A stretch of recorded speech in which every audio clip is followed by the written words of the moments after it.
Okay, so welcome to our Why Watercolor class.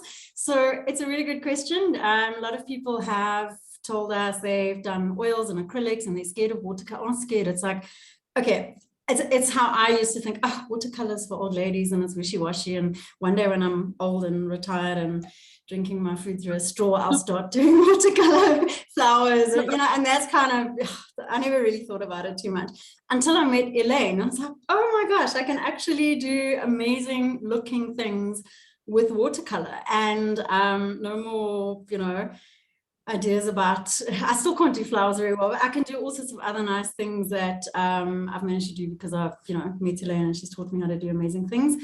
And a lot of you have also done classes with us, Zoom classes or real classes. And I feel like watercolor is a little bit misunderstood. So that's really why we're doing this class, is just to show people, here's what you need, here's what you can do with the paints and the brushes, and make it a little bit less scary, especially for those of you that don't live in Joburg and, you can't come to a class. So that's kind of what this is about. So I'm going to just hand over to Elaine quick, and we're doing this kind of together, and I'm pinning the video, both of us. When she's doing the demo, I'll make it that it's just her. But for now, because it's show and tell, we're going to have two screens. Okay. All right, Elaine. Yeah. Okay. Hi, everybody. So as Robyn said, I'm Elaine, and I'm really, really excited to do this class, just to be able to share my passion and the wonderful things that you can do with watercolor. To me, it's just the most versatile medium that's on the market. I don't think there's really anything else available that you can do such a large variety of things with. And I think that's why I fell in love with it. I also really like it's got such a nice dimension of the light almost coming through the different layers of, the color that you apply on there.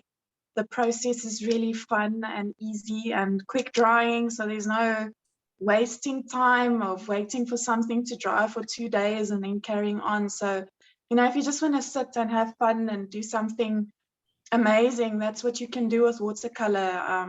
10 minutes, half an hour, whatever you've got. And it's incredibly therapeutic as well, in the sense of, I don't know if it's got something to do with the color or the water, I don't know what it is, but it's just stress relieving. There's so many things that you can do that there's no pressure on you to get it perfect. And that's where the therapy part of it comes in. Obviously, if you're a bit of a person that's really hard on themselves, then you might battle initially.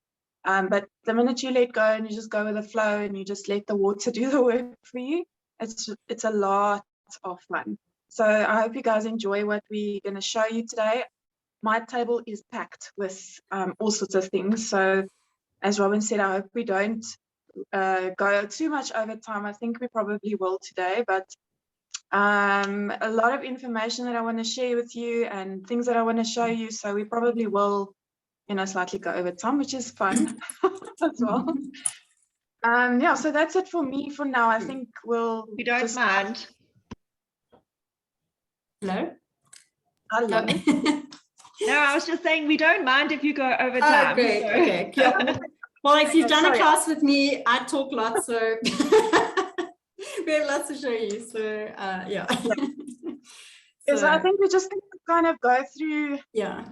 We're going to go through, logically start with the supplies, the materials that you need, and then also talk about that during the demo. So that's kind of where we'll start. And then we haven't done a session like this before, so we're kind of winging it as well. So I think in my case, I'm just going to work. I'm just going to work until I've shown you everything on this table and run out of stuff to say, and I need coffee, and then we'll end. Okay. Yeah, so we're going to start just with the paper, because that's kind of what you need to work on. So I'm going to talk a little bit about the paper very briefly, and then I think we will start the demo and then talk about the brushes, the paints, and that as we're going through. And then at that point, I'll make Elaine the main person.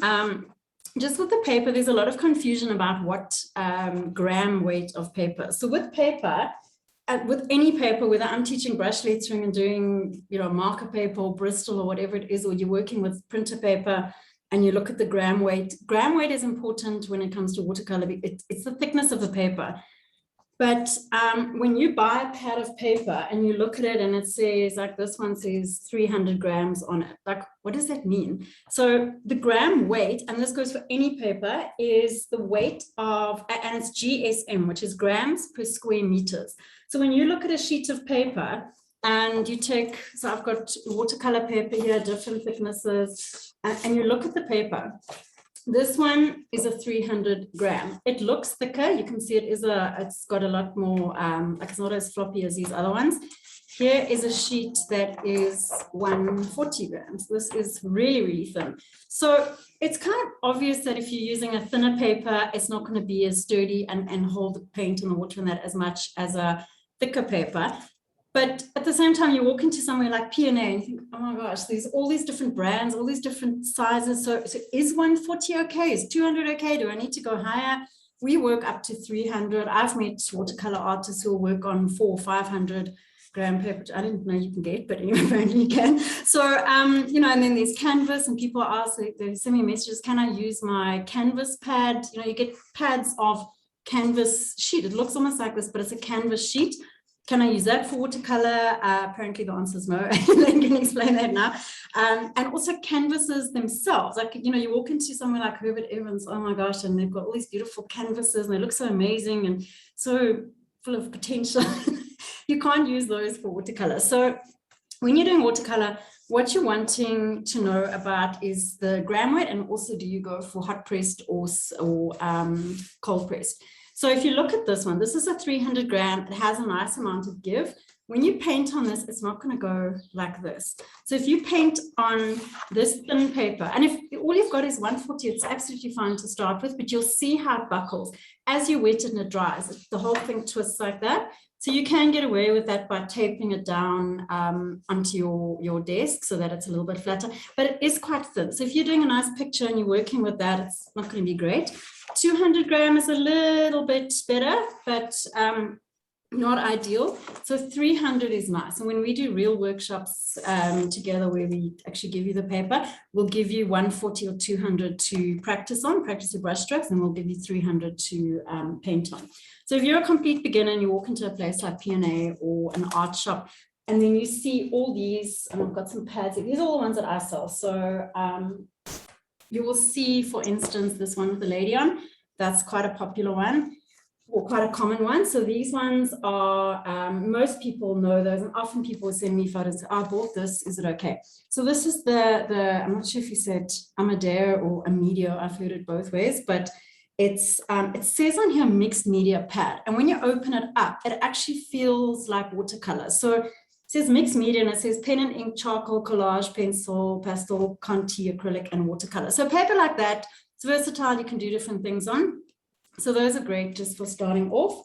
Then you also get in this you get little pads as well. So you can get an A5 pad. Some people feel that A5 is less threatening than, or less intimidating, not threatening. So here's a big A4 pad, and there is such a thing, and you're going to laugh if you've never heard it, as blank page anxiety. You have this and you suddenly have a heart attack because you have to create your masterpiece on this. And I know from lettering and teaching brush lettering, often A5 is some more, it's smaller, and if you make a mistake, you don't feel like you're wasting this whole big piece of paper. So if you're not sure, get yourself a little pad or get a bigger pad and just cut it in half. That sometimes helps. A lot of what we teach we'll do on A5s because it's a nice size, and it's quite a cute size if you're framing it or you're giving it as a card. So those are nice, nice little sizes. Then you also get the Montmartre paper. So we've used Montmartre as well. This is Montmartre. I see P&A seem to be selling more and more of Montmartre. So I almost get the feeling that they're an agent for Montmartre because you walk in there now, that's all you see.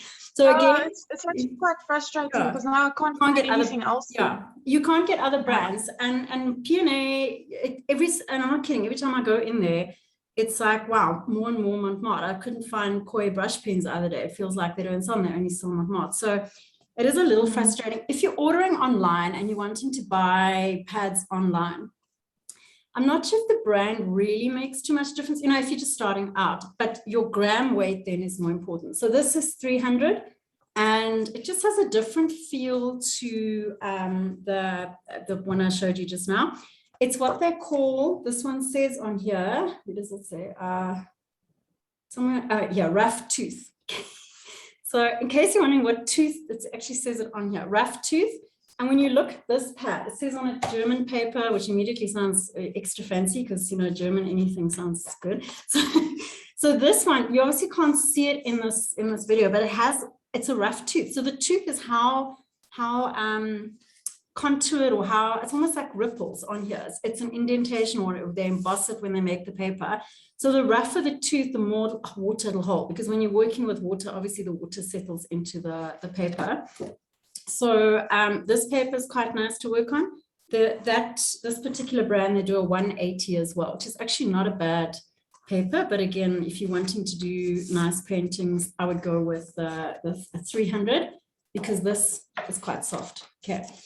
So then, I find, sorry, Robyn, their 180 is not bad. I must say, it's quite nice. It's got it folds a bit, but it holds its shape better than this brand over here. Okay, this is cheaper, so it is a bit of a case of what you get what you pay for. So, but it doesn't mean you've got to go and spend an absolute fortune and buy the very best paper. Once you become, if you want to become a watercolor artist, okay, that's a different story. But if you're just messing around and you're playing around, and you know, then I opened it, you need to see the cover. That's another one that's quite nice. This is a ProArt one. So ProArt is another brand that makes quite a lot of nice, fairly cheap products. So this is the one that we use for our classes. So this particular one. I also use that for all my bookmarks, my gift tags. So I do a lot of watercolor, blank watercolor gift tags and bookmarks and postcards. And it's this brand that I use for that. And it's really, really nice. It stands up nicely to water. It holds the colors nicely. Everything just looks good.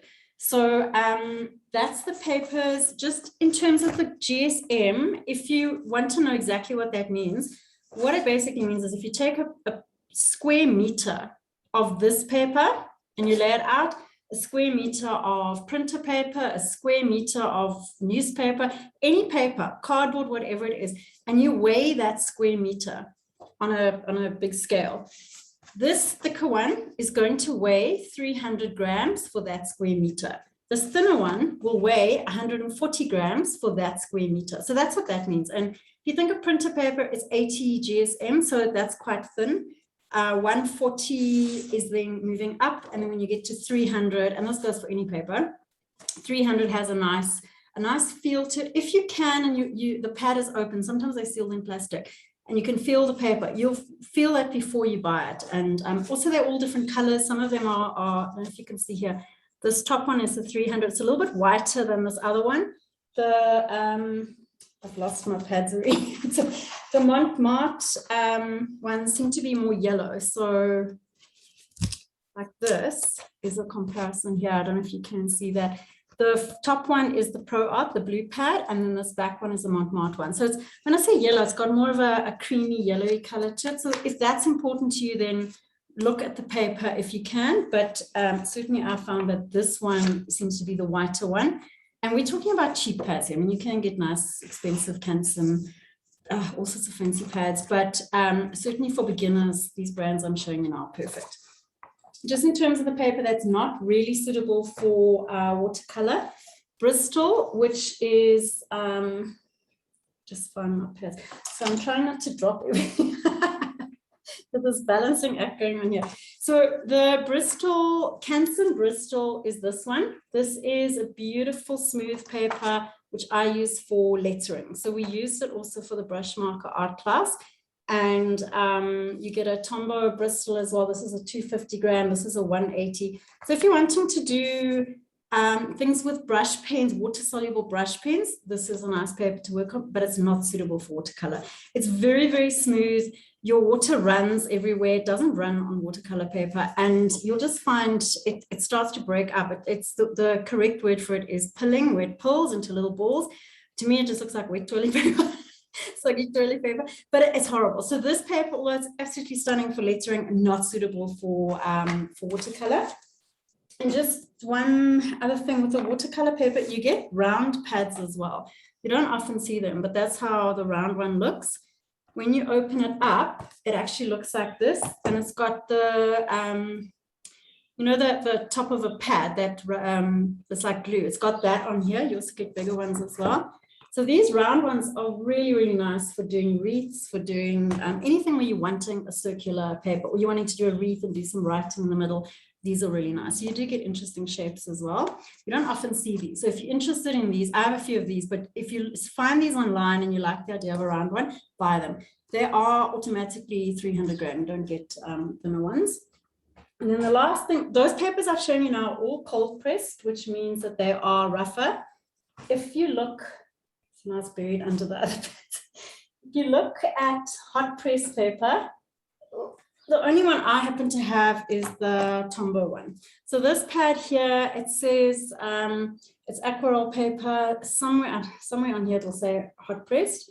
What that means is it is very, very smooth. So when you open up this pad and feel it, it has a very, very smooth feel to it, but it's a watercolor paper. So it's not as smooth as that Bristol paper. But this is quite unforgiving. I'll let Elaine explain that to you why it is.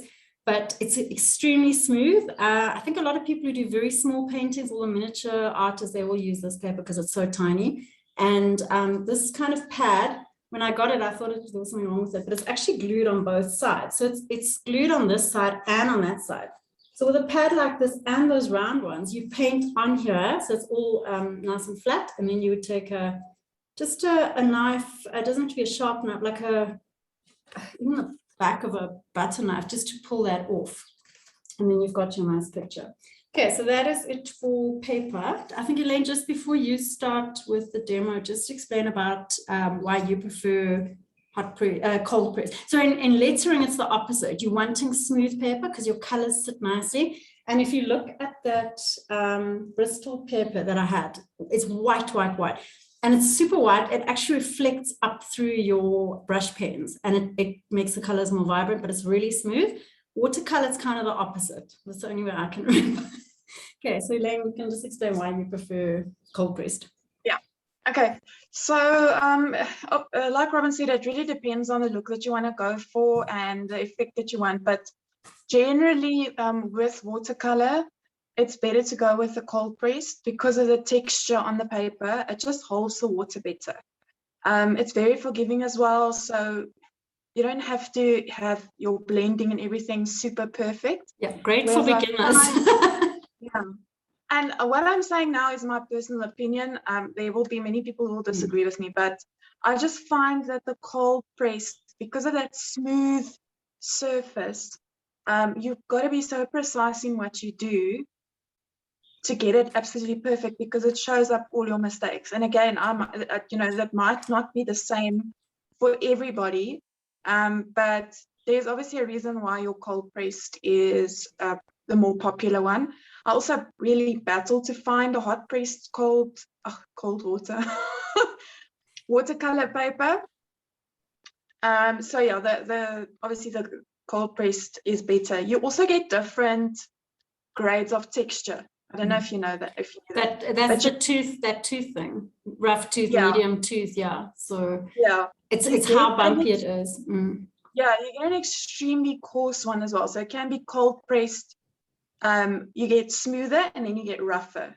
The really rough ones I really don't like. And then they're also not common. You don't really find that. And then you'll also find that the 180 will be smoother than the 300, for example. I'm talking about the GSM. So, but for me, just my go-to is always a 300 cold pressed. That's what I prefer. But again, everyone's got their preference. No rights and wrong. It's kind of finding what works for you. I think that's why, just from what I've seen, the miniature artists, I'm talking about people who do these little tiny, there's a whole picture in a thing this size. And I would imagine then that it kind of makes sense that on a very smooth paper, you can get that level of detail, which you wouldn't get if it's very bumpy and you're working with a brush that has 4 knots. I don't know how to say that, double knot. Those teeny brushes, you actually can't really get that beautiful fine detail on a rougher paper. So I would think then a hot press would be, we don't do printing like this. Also bigger. Yeah. Okay, so have you got any questions about the paper? Okay.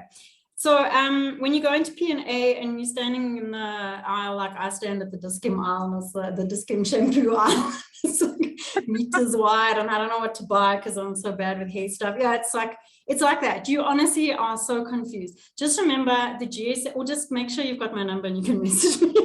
But your GSM and price. If you're a beginner and you're wanting your kids to get involved, don't go and spend a fortune, because you're also going to have this sort of guilt over, I've spent all this money, I have this fancy paper, and now I don't know what I'm doing. And if you mess it up, you nearly have a heart attack, because now you tear that off and throw it away. And even if it's not, money's not an issue, especially for women, we have this thing about, I don't want to waste and I'm not good enough. So then just buy a cheapie paper, start off, and then you can start researching and seeing what's a bit better.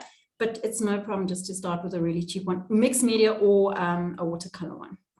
Okay. So do you want to start the demo, and then I just want to say something else as well. Sorry, with watercolor as well, actually, you know, if you break it down, your paper might be a little bit of an investment, but also it's not, I wouldn't say incredibly expensive unless you're going for the top artist quality paper, which is not necessary, because your paints tend to last quite long if you use them correctly.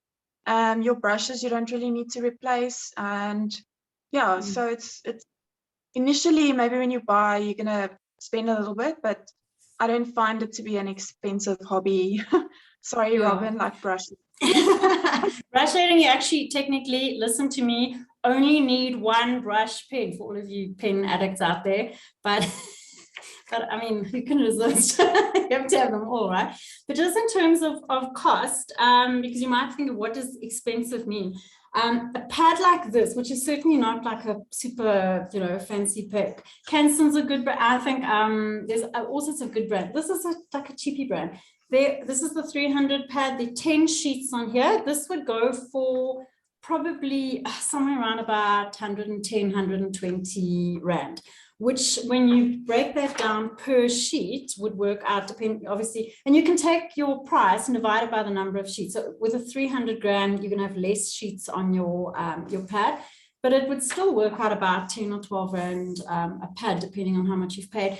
But if you mess up on one of these, just don't screw it up and throw it away. Just keep it and use that as a practice pad, a little page or test page. When you're painting your next thing, keep your messed up one for testing your colors and that on, or you know, testing whatever, or give it to your kids to but also with some of the watercolors papers, you can paint on the other side sort of, but most of them I think it doesn't really work. You're kind of working on the one side. So don't, you know, you can don't throw away your mess ups. You can just keep them for practicing on. Okay. All right. Do you want to talk about? I'm gonna just rotate quickly.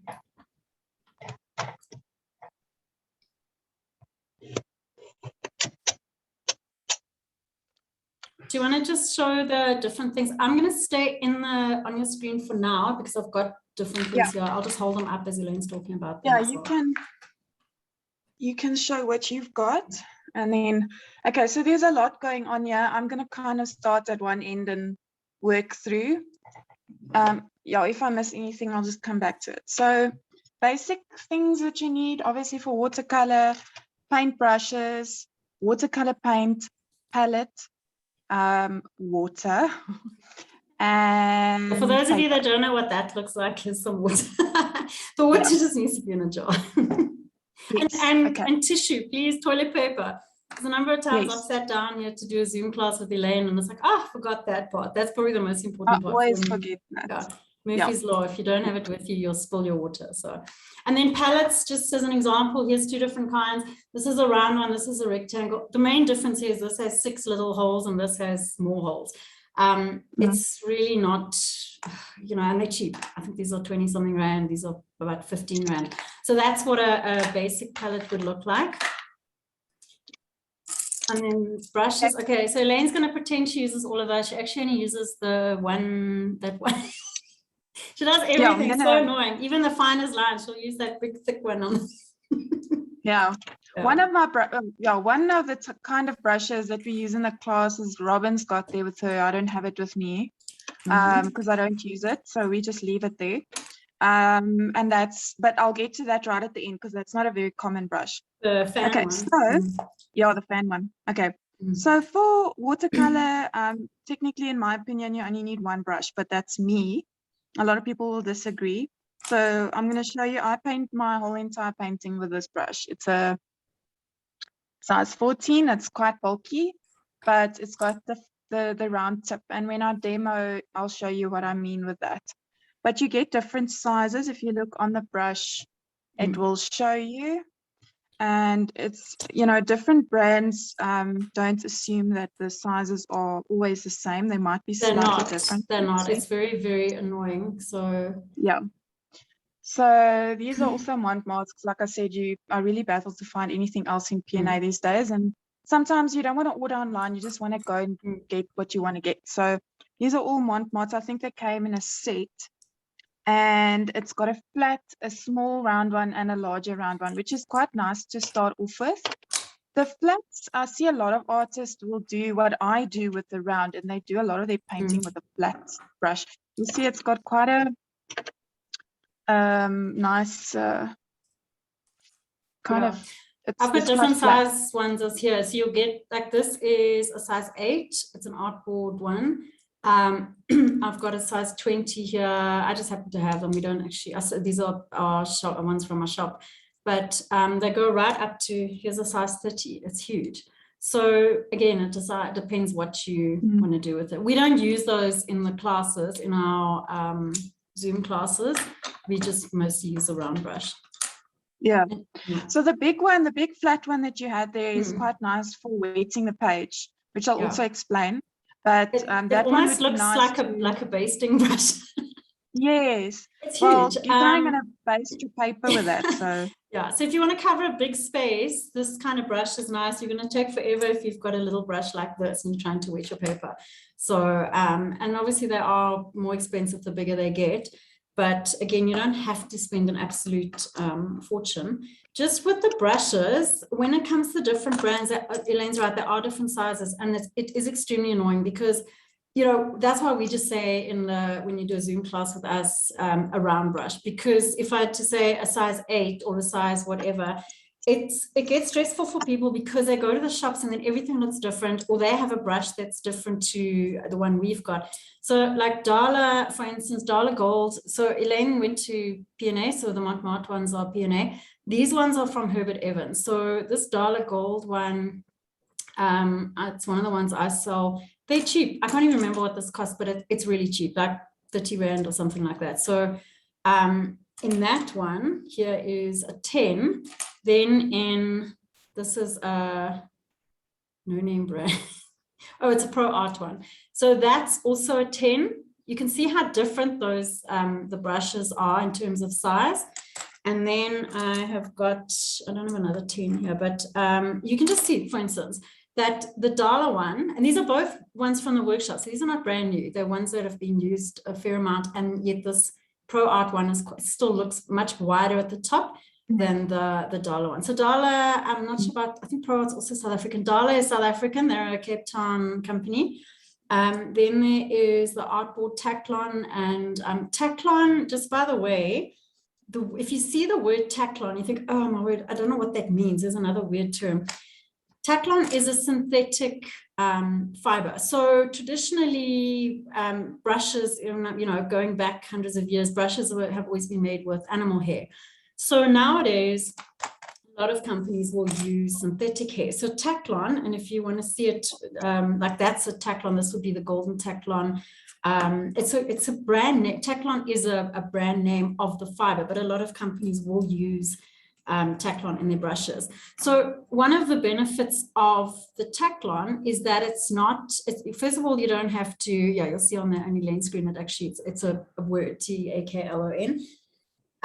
You're not harming an animal, so that's a plus. But also apparently, and I didn't know this, some of the animal fibers, like there's a whole issue with bacteria and all sorts of other problems, whereas the Taclon being synthetic, and this one's stained, you can actually see the color difference. This is a workshop one and this is a new one. They wash nicely, they wear nicely. I mean, some of these are quite a few years old already, and we also do kids classes. I have no problem giving these to a kid, as long as you don't when you put, and this goes for any brush, whether it's a synthetic or a real animal hair, when you have it in your water, and it's, I don't want to put this in here, but when it's sitting at the bottom, and it's sitting on the bottom of the glass like this, and you've left it in there, not good. So one of the things that happens, first of all, you damage the fibers, but also these are wooden handles, they're glued into the metal part. So the water gets inside there and it starts to, you know, the wood starts to swell, the glue loosens. So often you'll find that your brush handle is coming off your metal part. You can glue it in, but it's not a great thing to leave your brushes in the water. Plus, it's not great for the bristles when they're doing that. So when you're painting, just get into a habit of either resting it across top or put it across your palette or have something to rest your brush on, but don't leave it in the water.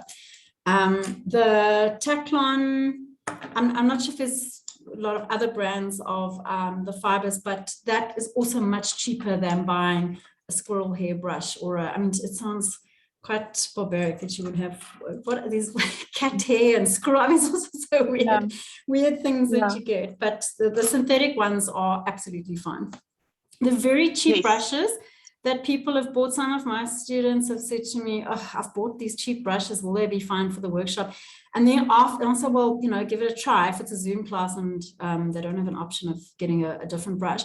Often after the workshop, they'll message and say the hairs are all falling out of those very cheap ones. So these brands that I've mentioned, the dollar one and the Artboard and the ProArt, the hairs don't fall out. So, so if you're buying a whole set and the whole set costs 50 Rand, your hairs are probably going to all start falling. So a very cheap brush like this dollar gold 10, it's probably going to be about, I'll check the price now on my shop list, but probably about 35 Rand, and that's about average for a super cheap brush. Okay. Have you got the mop? Is that the mop brush? Yeah, please talk about that. So these are all mop brushes again. Sorry, Montmartre, but different sizes. And I actually think I might be wrong, so please don't shoot me if I am. But I think these are animal hair ones. You can see the difference. What did it say when you bought them? I remember when you bought those. Did it say on there what? No, it didn't. Actually, it didn't, and that's why I'm not sure. But if you actually, I'm going to try and hold this up quite close. If you look at the little hairs with the little bristles, you'll see that they're not like the synthetic ones, which are obviously really straight. They look like hair. Does that make sense? Okay. Oh yeah. So the mop brushes I only use to wet paper, which I'll explain when I demo. But you get different kinds, different shapes, and it's not something that I really often use. I really just kind of bought these to try out and to see if it would be something that I could use.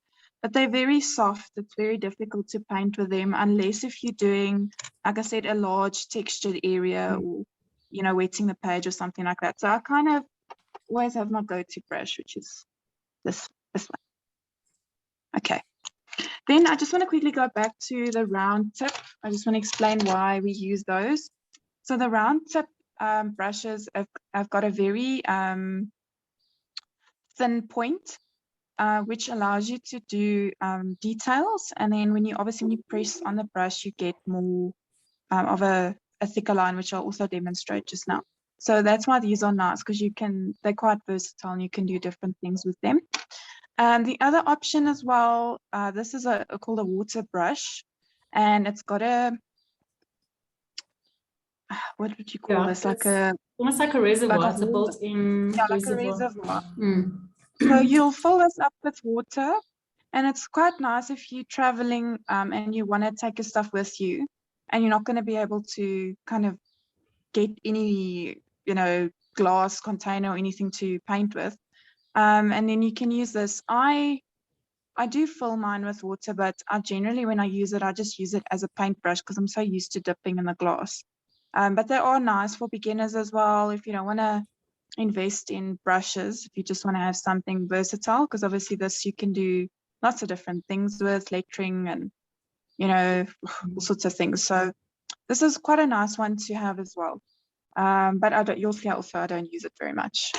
Okay, then Next up, obviously, is the paints. So I've got masses of it here in front of me. So I'm just going to start off with what we use in the workshops. So these are all, oopsie, I nearly knocked the water off the table. So these are all what you call pan watercolor. So generally in our classes that we do, we use these sets. So I do apologize for the state of it, but it is well used. And I just feel like, you know, it's kind of like a chef needs to be a little bit full-bodied, or if you're a watercolor artist, your palette or your paints need to be messy as well as your palettes. So you'll see these are quite well used. This is quite a nice affordable option to start off with. I started off with this, so that's why we use it in the beginner class, because I just find it very easy to teach with. And you know, it's affordable, so you don't have to spend such a large amount of money if you just want to see if you like watercolor, if you don't want to invest too much money. So quite nice, well pigmented, very nice paint to start off with. This is another one that I also tried, a little bit more expensive, and I really like this one as well. Pigments are also nice, and you've got a few more color options on this one, so you don't have to mix as much. But quite a nice set. It came with a little sponge and a tiny little ceramic palette as well. And then also this brush was in here in the set as well. So quite a nice one to start off with as well, similar to the round set. So this is a travel set. Sorry, I forgot to mention. This is also a travel set. So your palette, if you flip the lid around, this is your palette. So you'll work out of the lid. When you're done, you just close it up and off you go. With this one, your palette's in the lid. So nice and messy. For the obsessive compulsive disorder people who like to clean everything, this is going to drive you nuts. I love it. Okay, so this set of mine is super old. As you can see, I got this, I think, when I was about 16 or 17 years old, and I still use it from time to time. It's very difficult to open. Let me just give me a second. Let me just. It's almost like they don't want you to use it. So I do apologize. You're going to get a fright when you see this. It's really messy. This set is super old. It came in one of those sets that you buy like once a month or once a week or whatever, and then you get, every time you get a book and you get a little piece to go into your set. So this was where I started out with watercolor. So just thought it would be interesting to show you. And then just also, where did it go? So I dug around a little bit and I found this. And this was my very first watercolor painting that I also did with this set. So I thought it would be quite interesting to show. Yeah, the paper is super thin. I don't even know. This must be like a 120 or a 140. I'm not sure. But yeah, this was my very first attempt. I'm still not sure if I like it. Yeah. Okay. Anyway. How old were you, Elaine, when you did that picture? How old were you? I don't know. I can't remember, but I think I must have been around 15 or 16 years old. Nice. Okay, so a little bit of history for you. And then this is another little set that I've got. Also a pan set, but these are the metallic ones from Fintech. Really nice. You don't need this. This is a niche little, like, nice to have option. You can also buy those individually. Those, they clip out. So I have one of those that I bought actually for using with a pointed pen for writing. But you can, so like you can see certain colors of Elaine's obviously are more favorite than others, but you can buy, you can replace those individual pans that clip in and out. So that's quite nice. That's a set of 12. You can also get a set of 6. I think they come in 6, 12 and 24. Very expensive. So if you don't want to buy all of them, then just, you can do what I did and start with one color and then go from there. But they're stunning to paint with and to write with. When you're working with a dipping pen, a pointed pen, you mix that up and you actually paint it onto your nib and you can write with it. So they're quite useful. Yeah, so you'll see these sets that come in either a tin or a plastic thing. Your lid generally is a palette, which is quite nice. Obviously, like I said, if you don't like to dirty things, then it might not be for you, but it's always got a little holder in the middle for a brush. So if you're going somewhere and you want to take your things with you, it's less things to pack basically. Like if you want to try these, I wouldn't suggest getting a whole set. It is quite expensive. I think to try out, just get one color that you think you really might like, and kind of go from there. Because it's not something that I use often, but I do incorporate it, which I'll also show you my examples a little bit later. Okay, so these are the pans. Like I said, most of the sets you can buy the little individual pans and replace. For example, this one you can't. So once you've finished a color, you can't really buy a refill. I will refill mine with tube, so cheaper tube paints, which also only come in a set. But just to extend the life of this a little bit, that's what I do. But generally, these cheaper ones, you can't replace individually. You need to just buy a whole new set. But given the cost, the price of this, it's not a problem. I'm actually not sure if this one, I think with this one you can replace the pans. I'm just not sure if you can get them because I haven't seen them, but you'll see the little pan comes out of the container. Okay. So those are the pans. So moving along to the other paints. Before I do that, Elaine, before you start with the tubes, I just want to show people this is how the brand new one looks. All very pretty and very nice, and they clip together. So that's a new version of Elaine's one.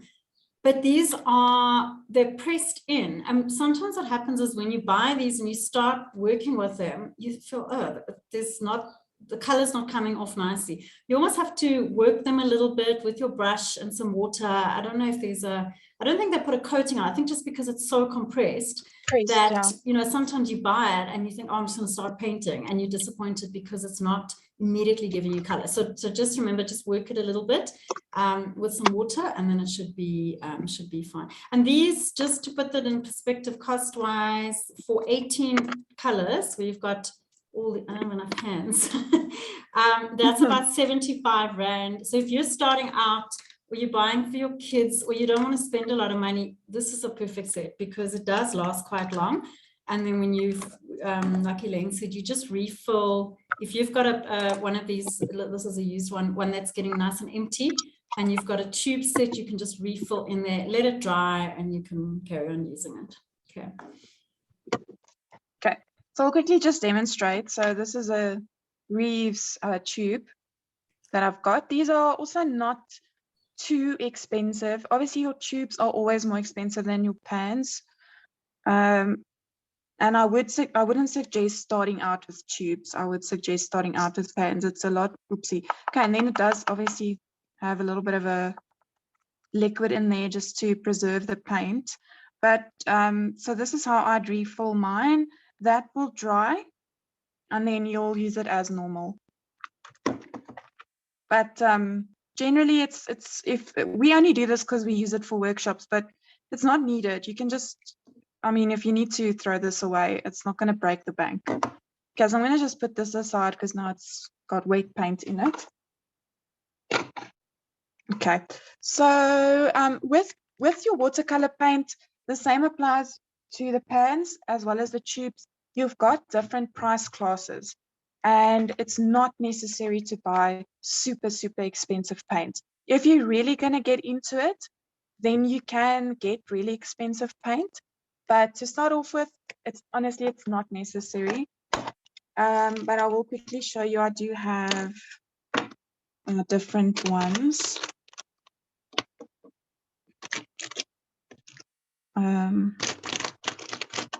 So these are all kind of also just different packaging.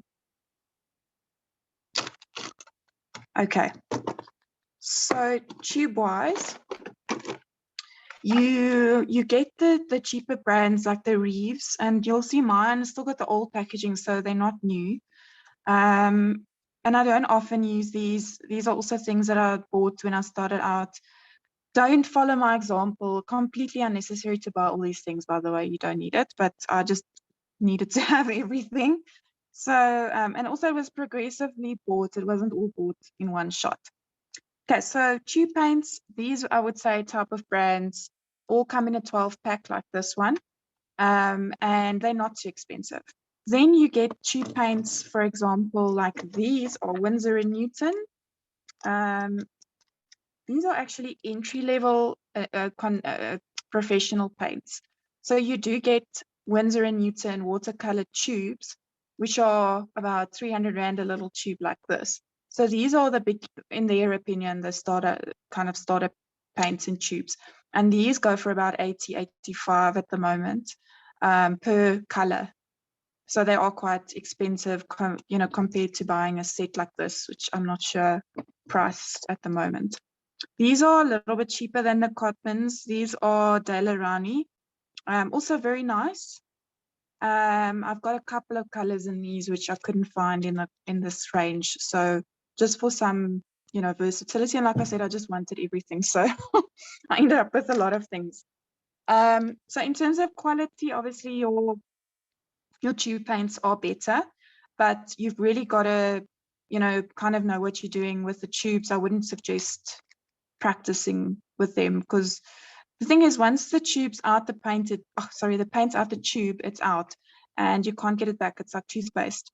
And since it's so expensive, you don't really want to waste. So practicing, just go for your pans. It's so much better. And then kind of maybe get a nice tube set if you would like to work with it. If not, kind of just stick to the pans. A lot of people don't use the tubes.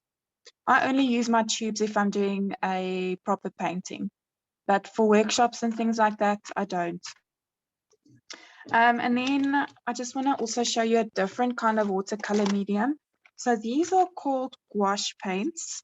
And oopsie, no, not this one. Okay, so the gouache paints, I've got a Reeves set and I've got a Montmartre set. I haven't used the Montmartre set at all. All of them are still closed.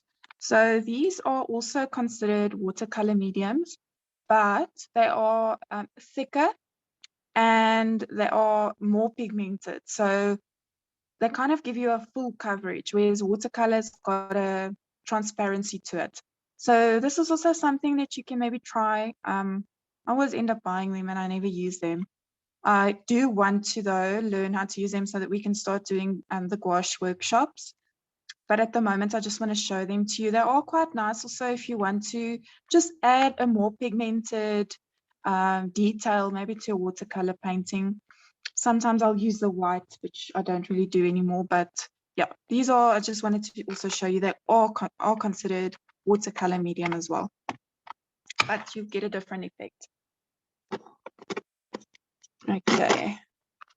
So those are just the basics in terms of paint. You'll see when I demonstrate. I think what I'm going to do at the moment is just show you my palettes, and then I'm going to start demonstrating. The rest of the things I'll talk about as I'm showing you. Okay, so for the tubes, I've got this palette, and it's the reason why I use this one is because, whoopsie, you can close it. And then you don't, waste paint. Because the paint's so expensive, I don't throw it away. I don't wash my palettes out. And I kind of use the lid as well to mix. So I know it looks disgusting, but because the paint's so expensive, you don't want to throw it away. Really, it's heartbreaking. The nice thing with watercolor compared to other painting mediums is that you actually can just refresh the paint with water. If you were an acrylic artist or a oil medium artist, once you've kind of squeezed the paint out and it's dried, you have to throw it away and you can't reuse it. So that's why I said watercolor is very cost effective, because you can just kind of reuse those paints all the time.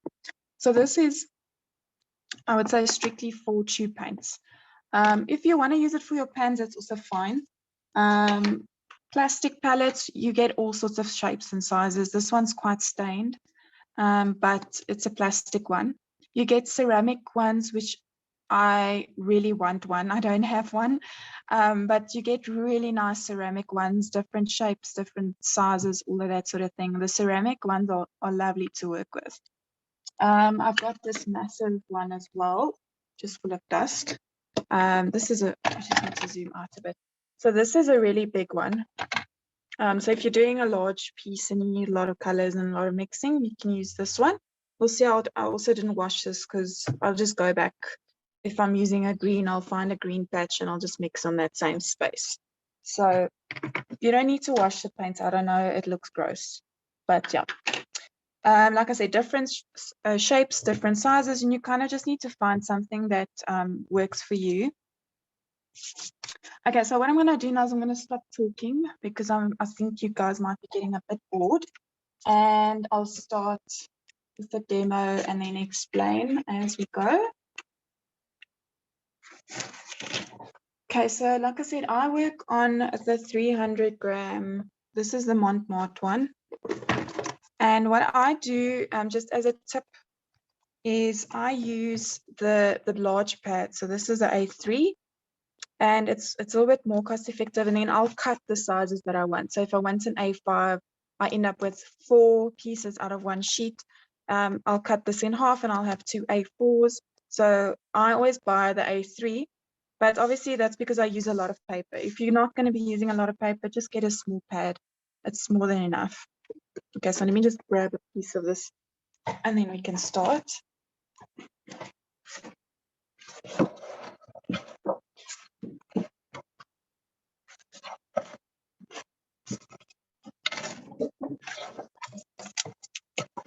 Sorry for the noise. Okay, so I'm going to hold this against the light. I hope it's visible, but you guys can see the texture on the paper. Also, if I rub my finger on the paper, you can hear it's a little bit coarse. Okay, so this is a cold pressed. If I flip it around on the back of this paper, you'll see it's quite smooth. So this is obviously the size that was at the bottom when they pressed. You know, the paper to get it pressed down. So this is a smoother texture, and this is the back of the paper. You wouldn't paint on the back, you would paint on the textured side, which is this side here. So I'm going to be using the whole entire sheet because I'm going to show you a lot of things. And I'm going to use my favorite brush. Okay, so you guys are welcome. If you do have some watercolor and paints with you, you can follow along if you want to. Otherwise, you can just watch.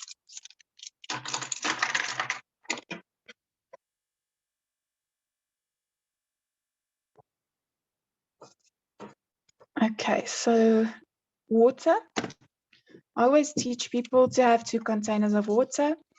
And the reason for that is, particularly in the beginning, you'll see your water will dirty up quite quickly. And it generally tends to go quite, you know, towards one color, whichever color you're using the most. So generally ends up green or kind of orangey red or bluish. And obviously with color mixing, you can contaminate a color that you're wanting to use with the water. So you can double rinse, for example, dirty water and then into the clean water. And then also a lot of the time you will need clean water to wet the paper or something like that. So then you'll also have clean water handy. So if you're lazy like me, I always just have 1 glass. But in the beginning, it's better just to have 2 so that you can have clean water should you need it. So, okay, I'm going to just keep 1 in the frame and I'll work from there. Robyn, can you just check for me, is it the light okay? Is it too dark? No, it looks perfect. Okay. Okay, so let's start. I'm going to work out of this one just because I've got the palette on the side. Okay, so with watercolor, you get some basic techniques which you'll use quite a bit. And you'll see if you do any of the recorded workshops of mine, or if you attend any of the workshops, I will teach you each technique for that specific class should you need it. Okay, so obviously initially, first thing that you need to do is wet the brush. And I just want to show you what happens. As you wet the brush, you get that nice fine point. Okay, so I've got enough water on my brush, but it's not dripping. So you got to kind of learn the balance. And what I'm going to do is I'm just going to demo the difference between using the brush to do thin stroke and then using the brush to do a thicker stroke. Actually, let me turn this that way.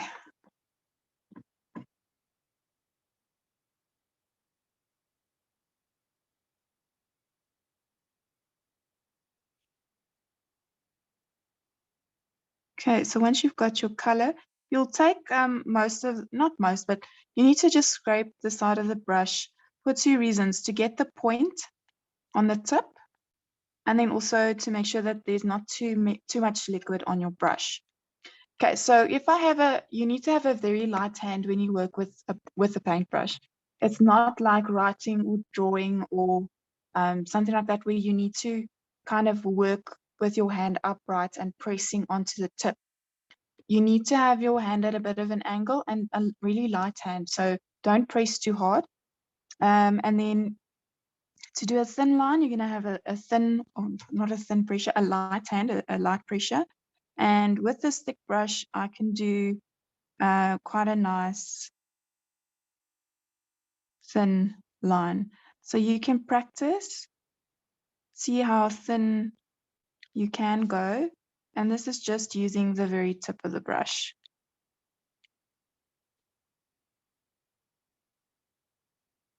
Okay, in the same breath, if I press down onto this brush, I can do a nice thick stroke. Okay, so this would be to cover an area.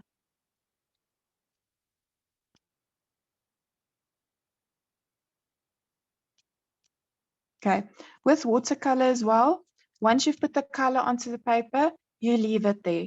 This is not a coloring in book, so you don't do this, because the more you go, it's not going to help your color application. You get stronger color by adding layers, not by doing this. I'm doing this for a reason, because this is something that people really battle with in the beginning, and I want to show you what happens to your paper. So some papers do this more and others do it less, but if you guys have a look, you'll see it's like Robyn said, it does that pilling where it looks like wet toilet paper. And I'm going to just pick up a few pieces to show you. Do you see the pieces of paper that come off of the page? So you've actually now damaged this, and it's just going to have a really awful finish. So you don't have to do this. It's really not a good thing in terms of the result that you want. Okay, so that's probably the most difficult thing I find people battle with, is putting the color down and leaving it. The less you fiddle with it, the better. Okay, and then I just want to demo another example with a thick and a thin line. So this is something that I teach quite a bit with the florals. And the florals is what you call the floral class that I teach, and that you can also get recorded on the recording that's available for purchase, is the florals class. And this is something that I teach as kind of a main focal thing to get you used to using the brushes. So to do a basic leaf, you'll start off with the light hand. So you'll do the thin line. You'll press down. I need more color, so just give me 1 second. Just scared it's not going to show up on the screen. Okay, let me just repeat that. So thin line, press down, and as you lift up, you release your pressure to get that fine tip of the leaf. So that's just a basic stroke. And this is called loose painting. So it just means that you're kind of doing, like they would say, pen onto paper. You are using your brush straight onto the paper. There's no pencil drawing beforehand. So they refer to this as loose painting. Also, pay attention to the angle of my hand. I'm not really moving the angle of my hand. I'm moving my hand up and down or left and right. So you wouldn't, for example, do this where your hand flips that way, because you're going to really battle. So doing that is not a good thing. You need to move in a direction, so your hand's moving up and down or left and right. So if I had to just demonstrate what would happen, so for example, if I had to flip it that way, and I want to do the same thing, it flicks. So I'm not getting the same results, and it's really difficult to control the brush. Okay. So obviously, if you want to do smaller details, you'll use a smaller brush. But that's going to, again, just depend on the person. So like I said, with the same brush, you can actually get away with doing nice, small details as well. It doesn't always have to be that you need all the sizes. Sorry for my dogs barking there in the background. Okay. So next up, I'm going to show you what's called a wet on wet technique, which you'll also use quite a bit with watercolor.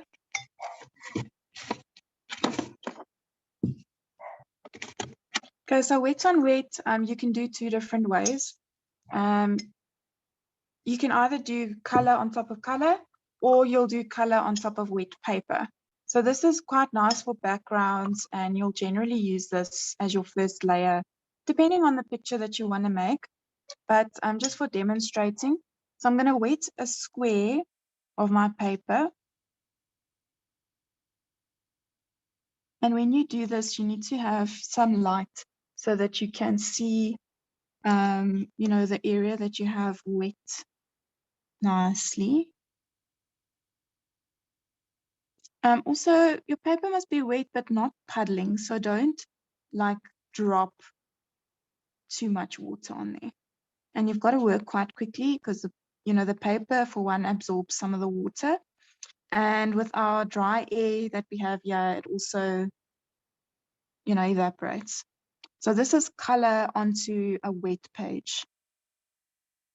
So you have a look at what happens. It kind of bleeds into that wet surface on its own. And when this dries, it's some people often ask me, how do you do the cloudy look? This is what I'm assuming they're referring to, where it's kind of looking like it's not, it's kind of like a cotton wool, you know, that sort of soft effect. And when this dries, it looks really beautiful. Okay, so this is color onto just a wet surface. Sorry for that. Okay, I'm going to do another one, and I'm going to do color onto a wet colored surface. So let's do a light blue.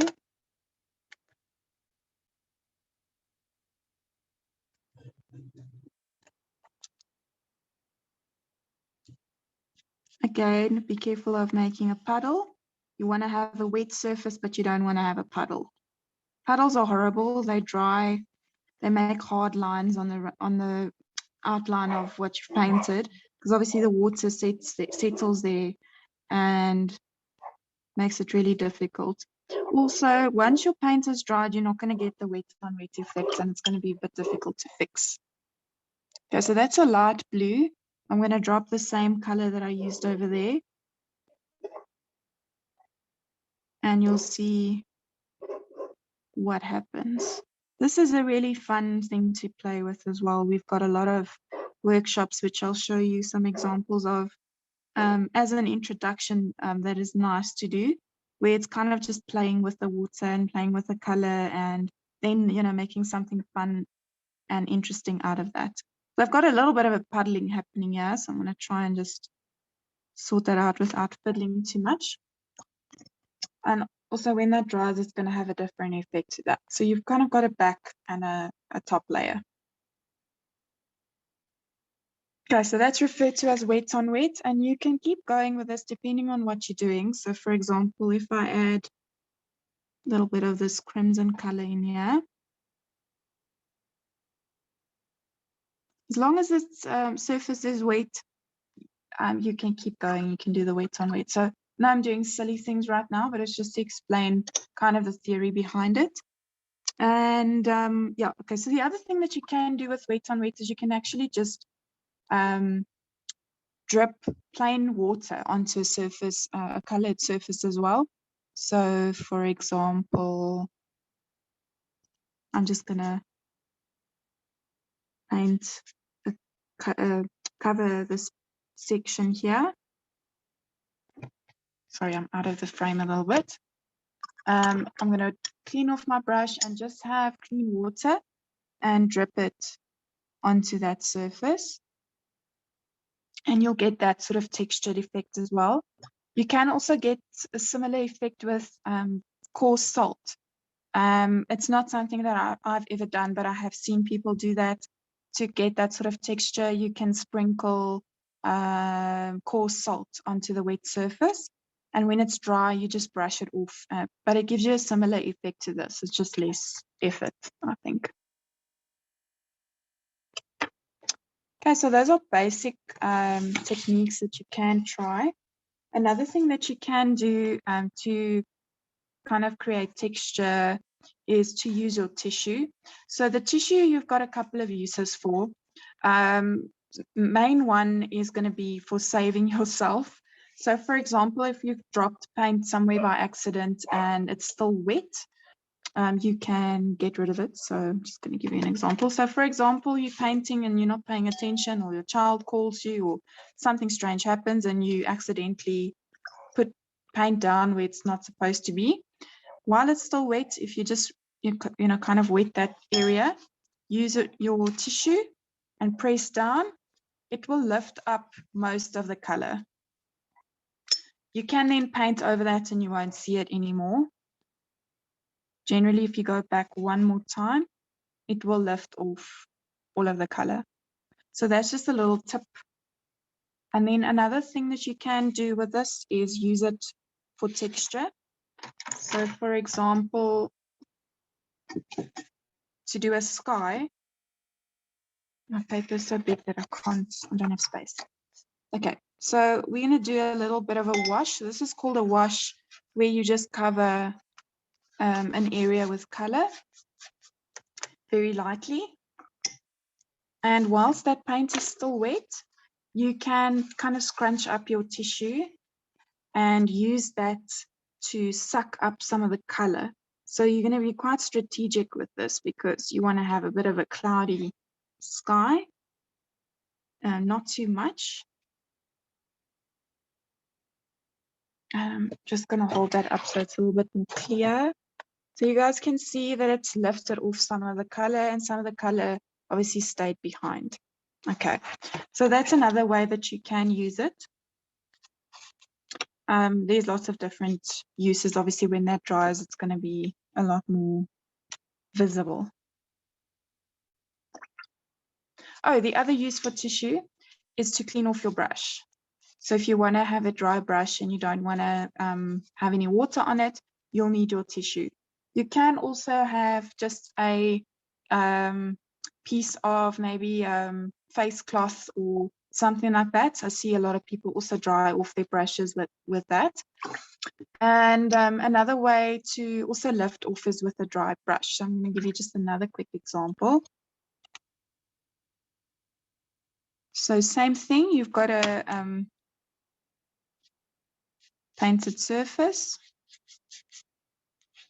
and you realize, oopsie, I went over the line, or some paint went somewhere you didn't want it.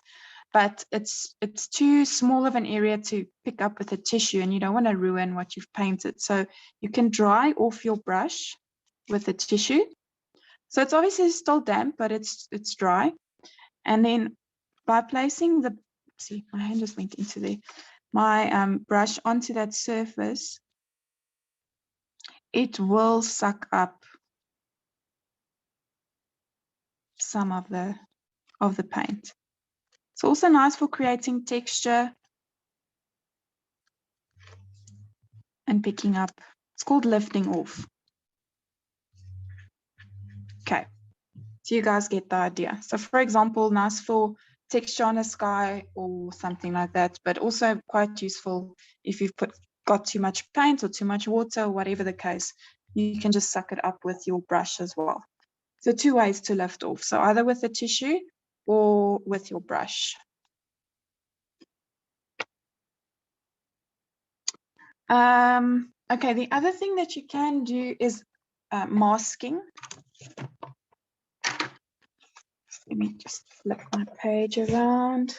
Okay, so you've got a couple of different ways to mask off an area. Lost focus. Sure, it'll get better. Okay, so to mask off an area, you've got a couple of things that you can do. So this is the more common tool, and this is called art masking fluid. You get this in different brands and also in different containers. So I've seen masking fluid pens. This is obviously in a bottle. You get, I don't know, all sorts of different things. I don't use masking fluid, so I don't have all those different tools. I've got the bottle because I wanted to try it, and I really don't like it. But a lot of people do use it quite substantially in their watercolor art. So the reason for this is with watercolor, the easiest way for me to explain it is I refer to this as backwards painting. So a white area or a white surface in your picture needs to be left blank. With watercolor, you can't paint white. So any surface or any section that needs to be white, you need to leave blank. So therefore, the masking fluid comes in, because sometimes it's really difficult to leave those spaces blank. So I just want to give you an example. So this is what it looks like. It smells really awful.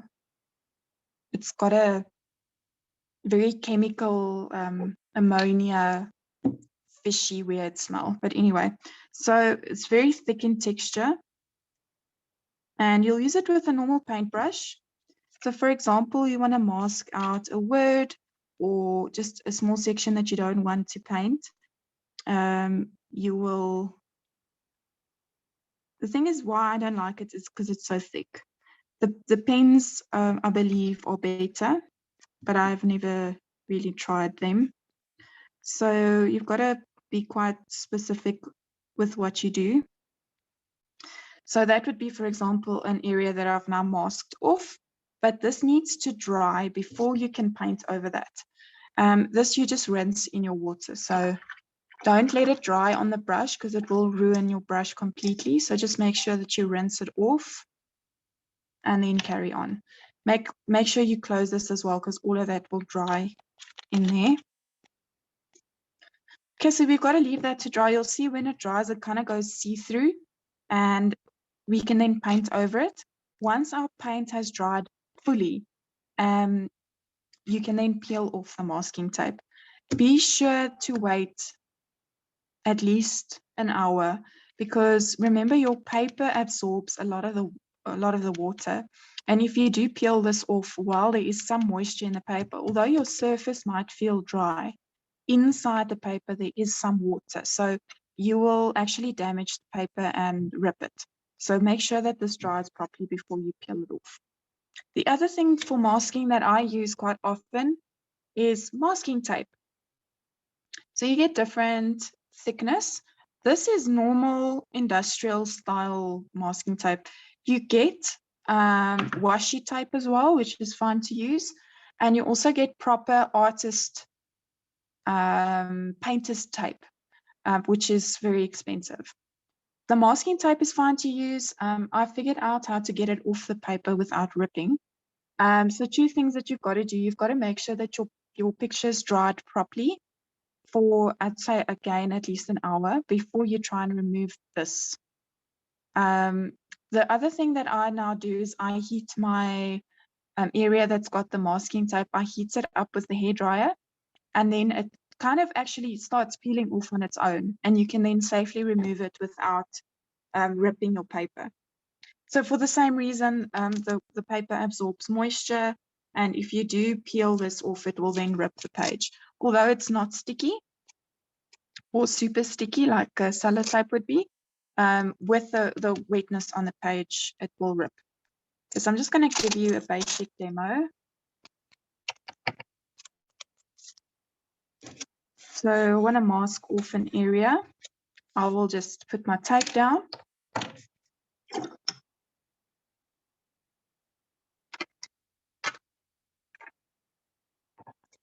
Okay, the paint that I'm using now is coming straight out of my palette. So this is old paint that I'm refreshing just with a little bit of water. And you can now paint without worrying about that area, because when you peel off the masking tape, it's going to be completely clear underneath. Okay, so this needs to dry. And as soon as this has dried and this has dried, I'll carry on with this whole example. So this one is a bit of a to be continued. But I do want to show you, this is now dried where we did the sort of cloud effect. And you'll see it looks really pretty. Okay, those sections have also more or less dried where we did the wet on wet, and you'll see the different textures that we can create with that. So you can have a lot of fun with practicing and playing with these things. These are just techniques. So when you do a proper picture, it makes more sense. At the moment, it's just a lot of gibberish, I know. But okay, so that's masking tape.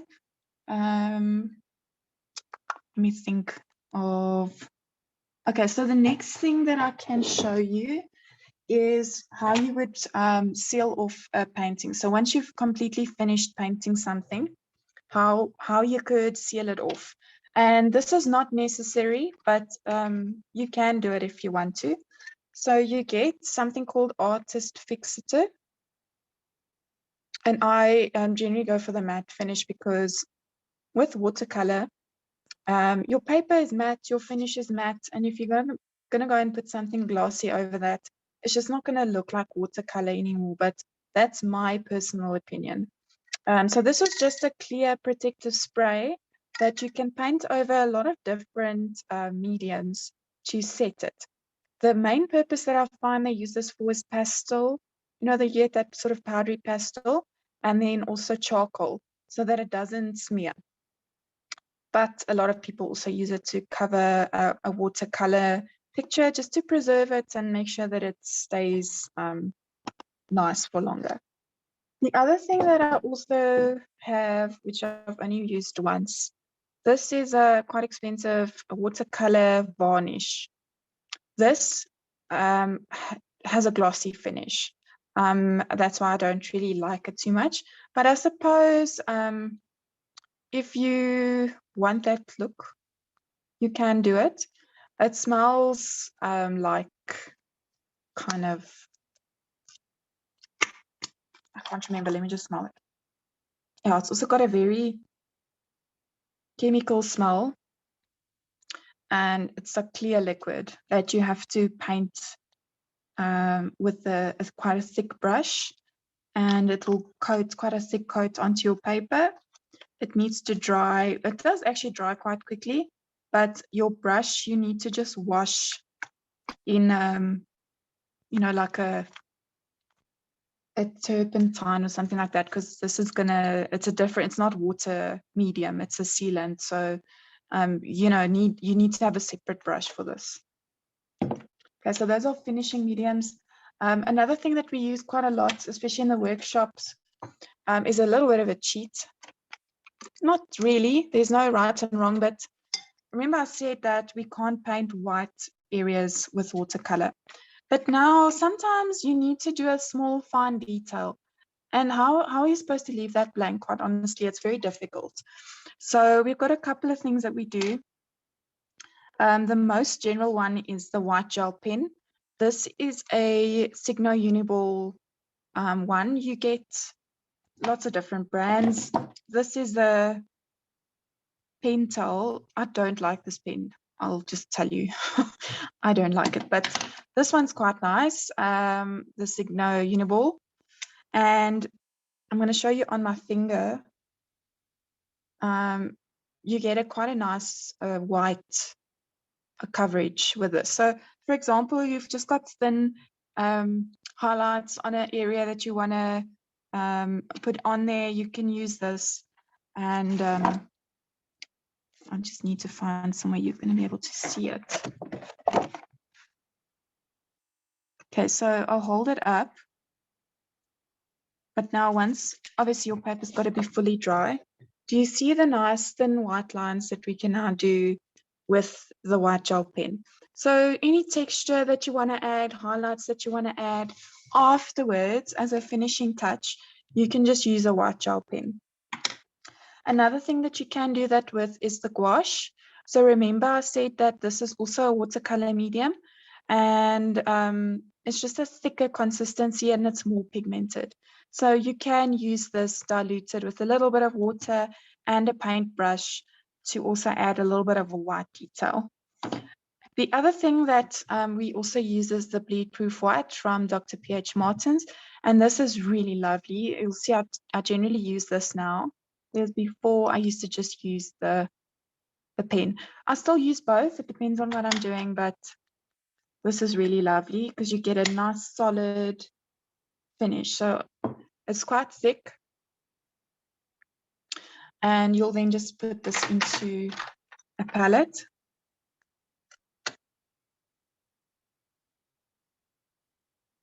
You'll just add a little drop of water just to make it a little bit more pliable. And you can add any sort of white coverage to any section that you would like. If you do this, this needs to be right at the end, because if you now want to go and paint something over the white, it's going to smear. So it's a finishing touch. You leave this right to the end. You've got to make sure. So the white gel pen also smears. It's water soluble, as well as the bleed proof white. So you've got to make sure that you don't need to go and paint over the section again, because you'll just completely remove your detail. Okay, so those are little things that we do quite a bit. And then the last pen thing that I want to show you are the microns. So you get different brands of this. It doesn't have to be the Pigma microns, but these are also almost permanent type ink that's in here. And again, you'll wait for everything to dry. Sorry, I'm starting to stumble over my own words. You'll use these for details. You can also do pen and watercolor combined pictures. I'll show you some examples. And these are then nice for that. And the reason for that is because you can also paint over this. So once the ink has dried, okay, so for one, once the watercolor has dried, you can draw over the watercolor, but also once your ink has dried from the pen, you can paint over that. So any other type of fine liner that's got a water-based ink, it won't work, because this will just smear and go everywhere. You can do it over a dried surface, but you won't be able to paint over the ink.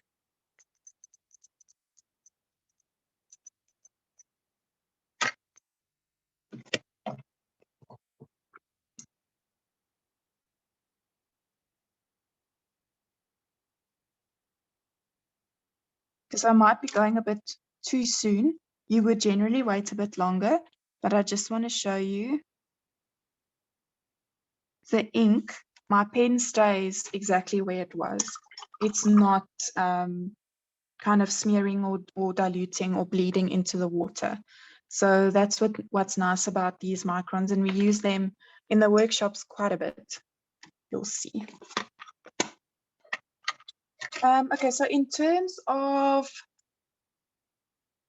mediums, I think I've pretty much covered everything. I just want to show you one last little thing. And again, these are like little added accessories. You don't need them. This is an iridescent medium. It's a liquid. It's a watercolor medium.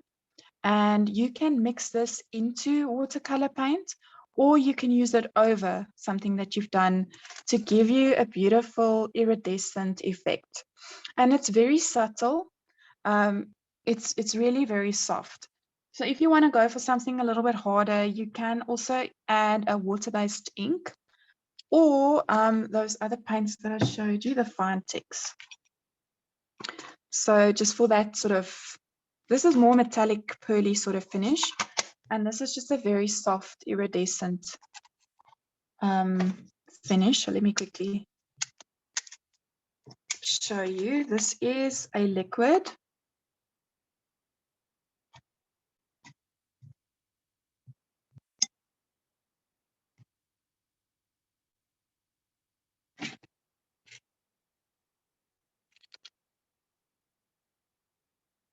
So you can coat an area, or you can just do small sections. And obviously it's still wet, so it's glowing a bit more than it should. But once it's dry, it just gives you a soft, subtle shimmer. And like I said, you can mix it into the color as well. It doesn't have to be on top. Just to show you the difference between this and these. Let's go for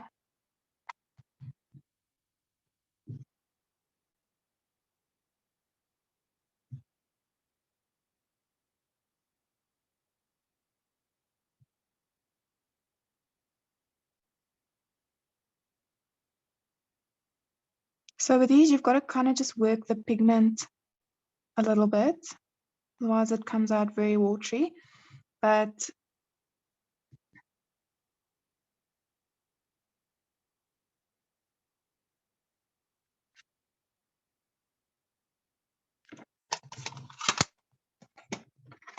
it gives quite a good pigment and a nice sort of metallic shimmer.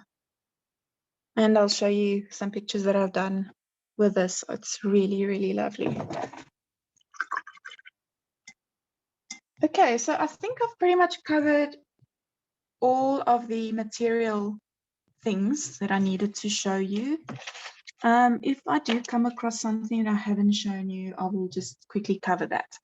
But before I carry on with the rest of the things that I want to tell you guys, is there any questions just about material things, brushes, anything like that, paints, maybe something that you've bought and you're not sure of? If I haven't shown it or anything like that, questions that you guys have got, you can quickly shoot. I think everyone's happy, I'm assuming.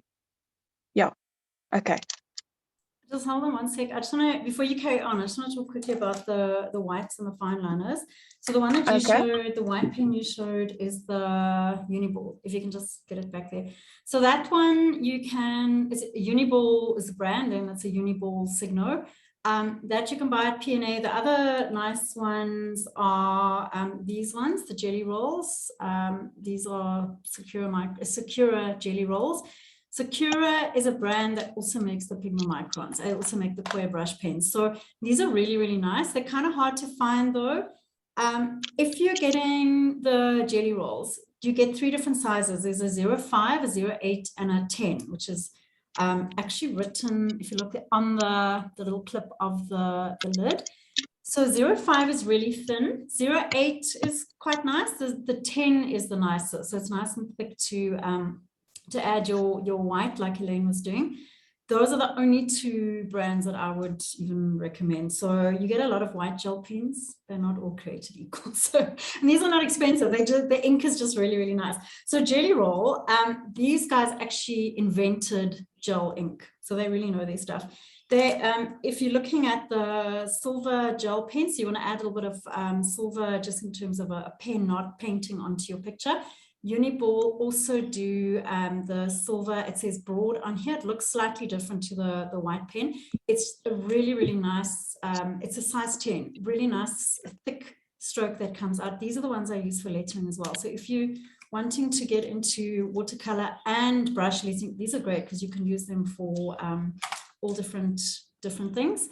And the fine liners, the ones we mostly use in the class, or the microns, which are these ones that Elaine was using. There are other brands of fine liners. So there's the Copic Multiline, also waterproof. There's the Faber-Castell Pit Artist Pen, also waterproof. And Tombow are doing fine liners as well, which I think is a fairly new thing for them. And also waterproof. If you have fine liners and you're not sure, and I was like, are they waterproof? You don't want to mess up your picture. The easiest way to test, if it's not one of these brands and it doesn't say, like this Faber-Castell will say water fast, or it'll say waterproof on the side. If you're not sure about your fine liners, you've bought some of the cheapies are waterproof, some of them aren't, but they don't always say it on there. So take your fine liner, do a few stripes, maybe wait a few minutes and take a wet paintbrush, even your finger, just wet it, go straight over your lines on your paper. If it smudges and it kind of goes muddy, they're not waterproof. If your lines stay completely crisp and black and they don't smudge, then it is waterproof. So that's a good way to test. And then in terms of your fine liner sizes, if you don't own fine liners and you want to buy some, it's quite nice to get a couple of different sizes. So often your fine liners they'll come in 005, which is like writing with a little needle. Then there's 01, you get a 003 as well. So 005 is very fine. 01 is quite nice. It's fairly fine, but if you're just wanting to do tiny, tiny detail, then a 0, you can see there Elaine's got that one. 02, 03, 04, 05, 08, and then you start with the 10s and the 12s, which are really, really thick. So if you're wanting a nice range of sizes, I would normally suggest maybe get, because 01's quite fine, depends how small you want to go, but maybe do like a 02 and a 04, or a 01, a 03, and a 05. 08 is quite thick, so it depends how thick you want your outline. So if you're doing something like a house, for instance, and you want a nice thick bold outline, but then you want finer detail inside, then it's quite nice to have a range of sizes. But if you're doing something fairly fine and you're wanting, just looking for examples, yeah, these are just sample ones I've got. This is one from one of our workshops. It's a bookmark with little strawberries on.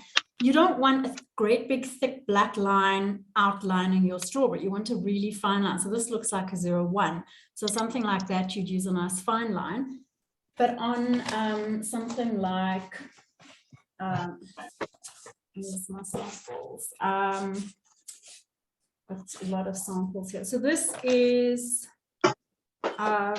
a boot. This is one of Elaine's as well. This one you can see a much bolder outline around the edge, totally different painting to the little strawberry one. So it depends what you're looking for. So then a 08 is nice, but then for your details inside, you might want to use a finer fine line. So if you're not sure, test on a piece of scrap and see what will work, because the minute you put a thick line on, there's no going back from that. When I do my favorite, this is my favorite type of painting, little puffball birds with faces on. That is a 03. 03 is a really nice size. So if you're not sure, like I said, 01, 03, 05 is a great place to start.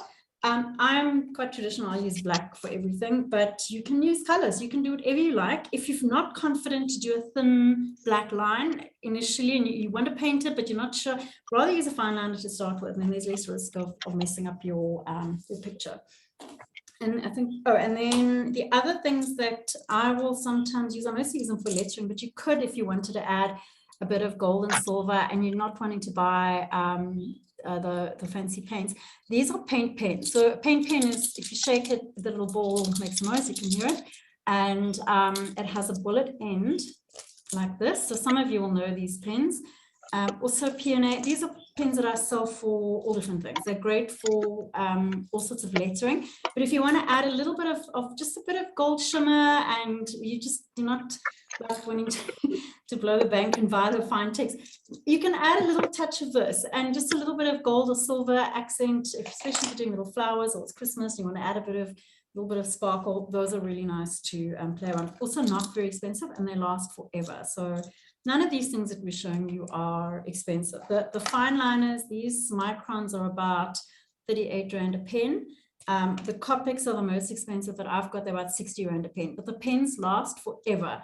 The only thing with these, when you work on watercolor, I mean, we've talked about the surface, the rough surface of the paper, that when you've added paint, it adds another layer of texture. When you work with a very fine liner, this is a 03, you can see how fine that point is. You need to just be very careful of being rough with your pen. If you are a heavy-handed person, just be careful of going too hard and fast on your paper, because the ink, if you go too fast, the ink can't flow properly. If you go too hard, you'll break the nibs. So you will find that your nibs don't last as long if you're using them a lot for using on your watercolor. I know a lot of people will have a set of fine liners for doing lettering, and then they'll have another set, you know, a couple of, let's say a set, like 2 or 3 pens. They keep that with their watercolor stuff, and they use that for their adding their accents into the watercolor. Sorry. Okay.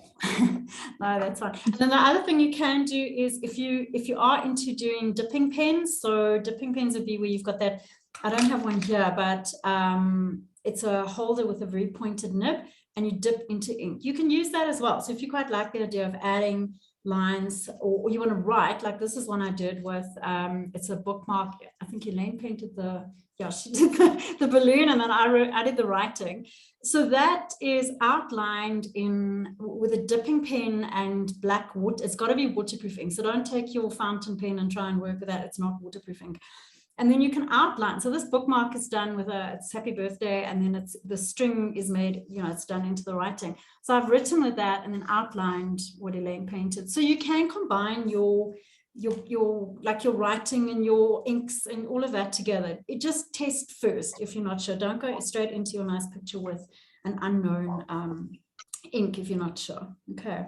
I think that is all. Oh, and then Elaine, the fan brush. Don't forget about that, because I have these here. Oh, okay, cool. Yeah, well, I'll do, just remind me, I'll do that. Okay, perfect, yeah. Yeah.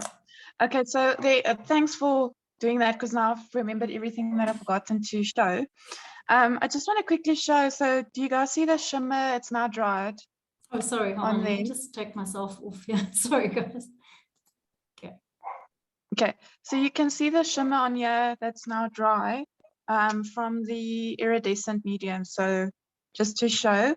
And then I'm still gonna do, just please also remind me to show you when we are done, because this needs to dry. I need to peel off the masking tape and the masking fluid. Okay, so then quickly, just in terms of other few basic things that I can show you. Pencil. So if you've drawn your basic picture that you want to paint in with pencil, sometimes the lines are a bit hard and people don't want to see those lines through the paint. I leave mine because to me, I don't see it afterwards and it's part of the picture for me, but a lot of people don't like to see those pencil lines. So what you can do, this is a Faber-Castell kneadable eraser. As you can see, it's kind of like combination of putty and press stick. It's nice and soft and moldable, kneadable. And I'm going to be a bit of a snob and say go with Faber-Castell, the pencils as well as the kneadable eraser. The quality is just a lot better and the price difference is not that much. So what you can do with your kneadable eraser, you can use it as a normal eraser. So you can erase properly with it. It doesn't make any balls or anything like that. Or you can use it to lighten a pencil line that you don't want to have showing through your picture. Once you've painted over pencil, you won't be able to erase it. So I've just lightened my pencil lines, so now I can kind of still see where I wanted them, but they're not as harsh. So kneadable eraser is great for that. I think Robyn has a couple that she sells, but they are quite readily, easily accessible as well.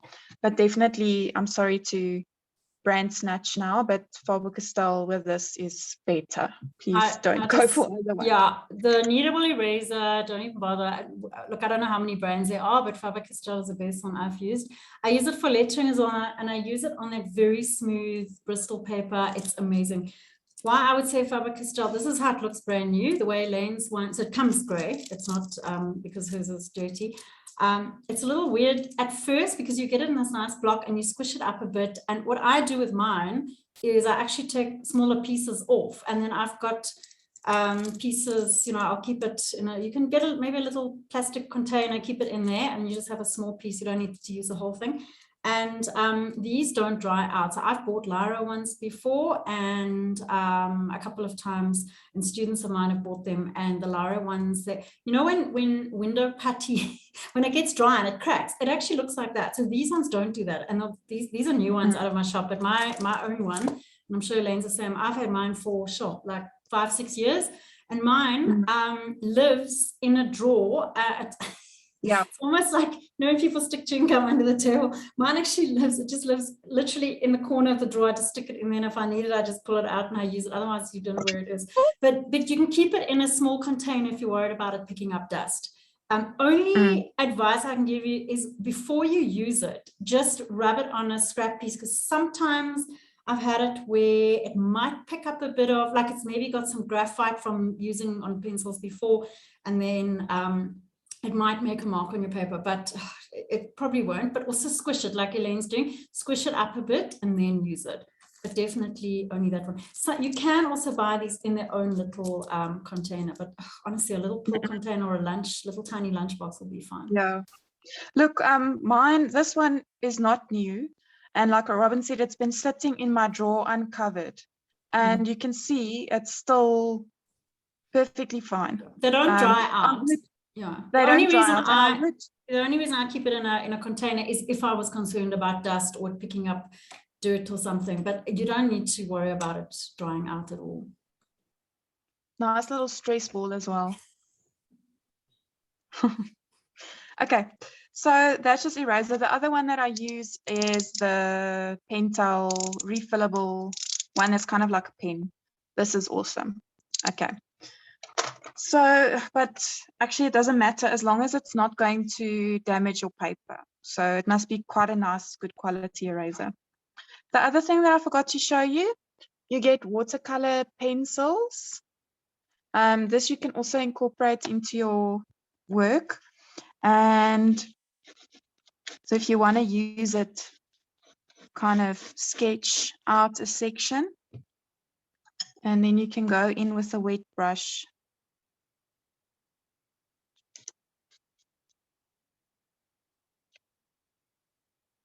and paint.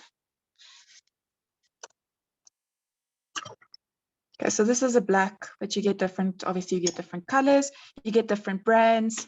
The more expensive the brand, the nicer the pencils are. So that's watercolor pencil. Then I forgot to mention this, and this is also, again, sorry, Faber-Castell, but these are awesome.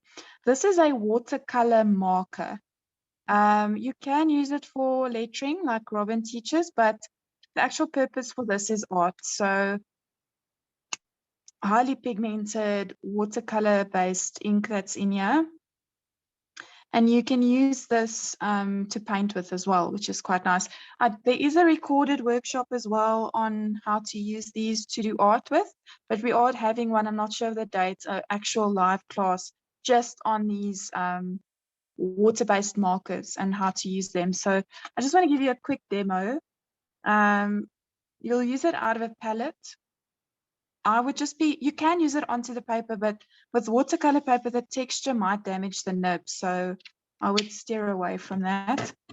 And you'd use it as paint, add a little bit of a wet brush, and you can paint with it. Really lovely. Look at the color. But they are quite expensive, and it isn't a need to have, it's a nice to have. Okay, so I just wanted to also show you these. This is my Koi coloring brush pen, very similar, although these were designed for coloring in, but they are also water-based. And I just want to show you one of the little things that you'll learn if you do that workshop. Sorry, I am going to go onto the paper, but if you do use this, use a hot pressed paper because the coarse paper will damage the nib. But something as silly as just doing that,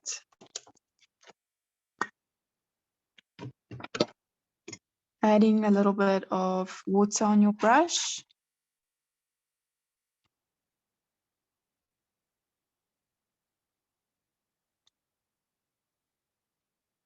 and you can kind of manipulate the ink. Spreads quite nicely. So these are the Koi ones. So you'll see we use a lot of Sakura, very, very nice favorite brand. These are all Sakura, and then the jelly rolls also Sakura. So I love Sakura. You get Koi watercolor pans and tubes as well. Fine Tech, this one. And then Montmartre, obviously, we use quite a bit. The ProTech and Winsor and Newton. So those are my favorite brands. And then these watercolor brushes if you're going to go for something expensive. Otherwise, cheapies are fine. These ones I would prefer for the cheaper brands. The artboard tacklons are really nice. They hold their shape quite well. So yeah, just as a quick recap, that's basically the little favorite go-tos that I've got. I'm going to give this just a little bit more time. I can peel the tape, but I want to do them at the same time. So just remind me again about this. Just as a quick finish, I'm just going to show you a couple of pictures and, you know, explain a little bit of what's going on there. So I've got a new thing that I'm doing, which is illustration, and I'm using my pen and watercolor for that. So this is a commission that I've done, and I haven't delivered them yet, so I can show you. So this is a combination of watercolor and ink, and I also used the watercolor pencil on here as well as the bleed proof white. So this is watercolor, if you believe it or not. So the background is wet on wet. So you'll see I've got those nice sort of bleed at the back, as well as on this one. The rainbow is wet on wet and the dots at the back as well. So just to give you some ideas of what you can do. Let me grab. So these are some workshop ones. This is a combination workshop that we've got recorded. We also do this live. And this is just a vase with some basic flowers. So this is a nice one where I teach you a couple of things how to do, and then you put it together into a picture. So we do flowers. This is loose painting. And then our vase on our table we'll have pencil lines for. So this is quite a nice one to do. And then with watercolor, how you would get this effect is with layering. So you don't just have a sort of one flat finish. You need to let things dry and then add layers in order to get that depth and dimension of light coming through. You've got dark areas and you've got lighter areas. So yeah, this is one example. Robyn, if I do not say something that you'd like me to say, just interrupt me.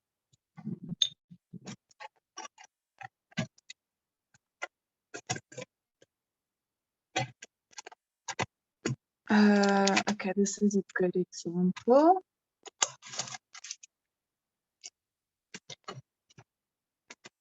This is one that I did. I don't know if you guys are familiar with Inktober. So, and just want to put my phone on silent because, okay.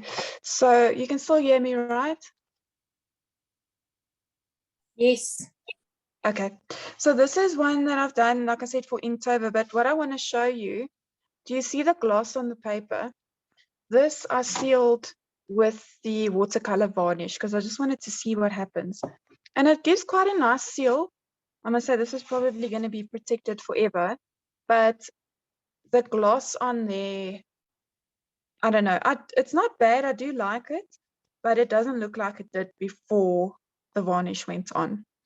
So again, with the varnish, you've just got to make sure that everything is fully dry before you do apply that, because otherwise it will smear. But this is a nice example for the varnish. Okay, then I want to show you one.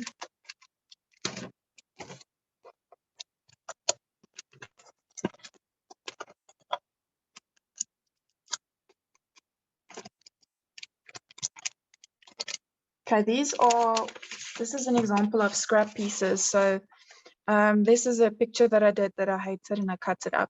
But I keep the paper because especially when I do demos and planning of workshops, I need to test the color before it goes onto the paper. So then I just use the back of this. It's not such a big waste then. So just keep all of your wasted, I don't want to say wasted paper, but like, for example, this was used in a workshop just to demo. So I keep these because you can always still use these little bits of paper, even if it's just to test the color or to test the blend that you've made. Don't throw your scraps away. Oh, I'm running into the same problem that Robyn did now, where I'm running out of space to stack things.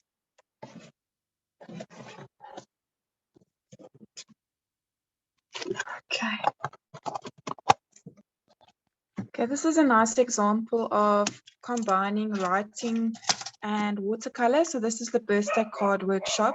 I think it's also recorded, I'm not sure.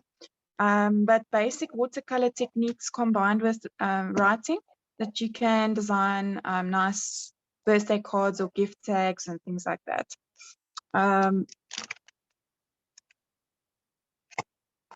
This is the advanced florals. So we've got an entry and we've got a sort of intermediate. And that's where I'll teach you to do these flowers, which are involved a little bit of layering. So it's not just the sort of flat one-layered effect that we get, or that I demonstrate with the normal florals class. I just wanted to just quickly flip through and show you. Then the other thing that I want to show you is where I use the metallic fine tech paints. But I think I've got them in a flip file.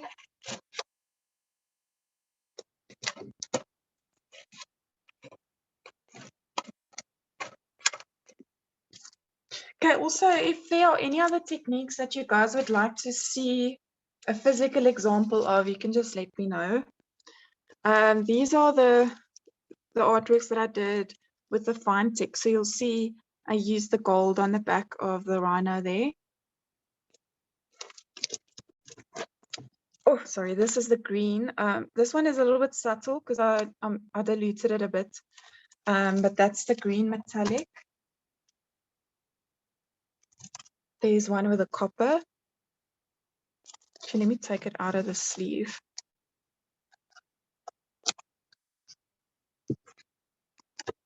Okay, so there you can see it a bit better. So that's the fine tech, and this is just like a monotone watercolor that I did. And then there you can see the gold nicely as well. So if you go on my Instagram, you'll see all of these are posted on there if you want to have a look.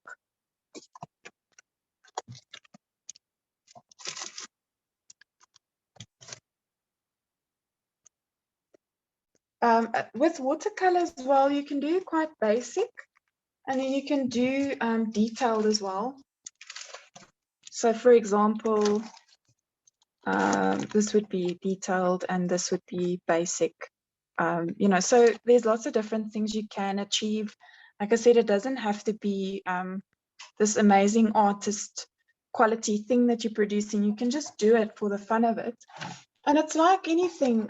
People think that you need to be born with a specific talent in order to do it. And I don't know, I haven't seen any babies being born with being watercolor artists. So in my opinion, the more you practice something, and if you have an interest in it, you'll be able to learn how to do it. It's like riding a car.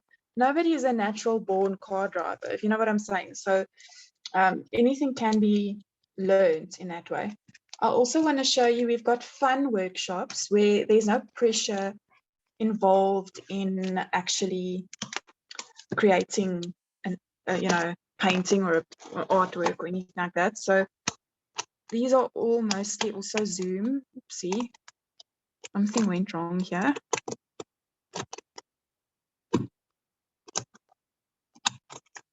Okay, live classes and Zoom. So I'm just going to flip through. Let me just zoom out a bit more. I'm just going to flip through this really quickly just to show you. But this is my workshop file. So most of these are classes. So this is the basic florals.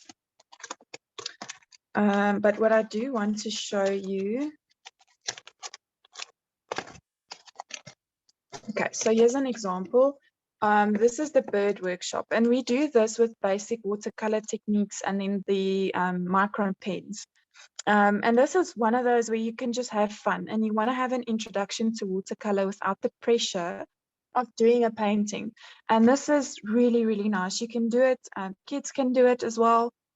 It's nice to also incorporate into making birthday cards and all of that sort of thing. And these are really easy to do. It's really not complicated.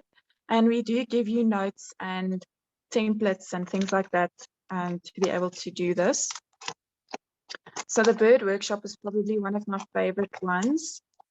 Then we do things like little houses. Also a lot of fun, and I'll teach you how to get this look. There's a lot of layering and steps involved. So we've got a lot of these little house workshops. We do them live as well. You see, if you find a couple of them, it means I've done it a few times, the workshop, because I always keep the final picture. Now, this is also one that you can do as a recording. Oh, the magnolia. This is also quite a nice one that you can do as a recording. I don't think we do this one live. Oh, and the cat workshop. So this is also a fun one where you don't have to actually provide, end up with a full painting. It's just a fun one that you can do, the cats. So it's also more or less just blobs that you turn into something looking like a cat at the end of the day. Also got the little animals, fun little workshops that you can do, nice introductions and nothing difficult. The fruits. I've got the beach hut. Got little plants, mini plants. Okay, this is the critters one. Also quite a nice fun one to do, where you end up also making little butterflies and cute little snails and frogs and things like that. We've also got the de-stress doodles, which is also a popular one where I teach you how to use watercolor to doodle with. So this is particularly for just having fun and kind of taking your mind off anything that you want to forget. So this is a very nice one. I would suggest that you really do that, just also maybe as a starter or a beginner. And then I've got right up to something a little bit more advanced, like a succulent, or this one, which was very popular. This is the secret door or secret garden. I can't remember what we called it. So yeah, if you guys have any questions or any of the techniques that you want me to show you a physical example of what it ends up looking like, you're more than welcome to ask. I'll quickly have a look if there's anything else I can quickly show. Whoops. We've also got the coffee workshops that we do. It works quite similar to watercolor. I can show you this. So this would be something that I use the true paints on. So I use my more expensive paper and my more expensive paint if I do something like this, where it's, you know, you want to have the better quality, and you'll see there is a difference, but it's not severe, if you know what I'm saying. So it's not essential for starting out to have that sort of paint. My tripod doesn't want to stay where it is now. Just see if I've got another example.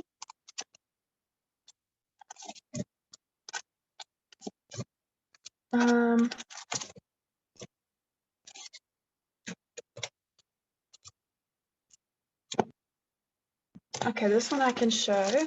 So this is one where I did the micron pen as a ink drawing, and then I used watercolor over the top of the micron pen. So it's an elephant, but nice vibrant colors with the watercolor, but you've got that nice translucency that gives it, I don't know, to me it's just really pretty, and you can't get this look with something like an oil or an acrylic paint. So you can sketch something and then turn that sketch into something else just by adding a pop of color.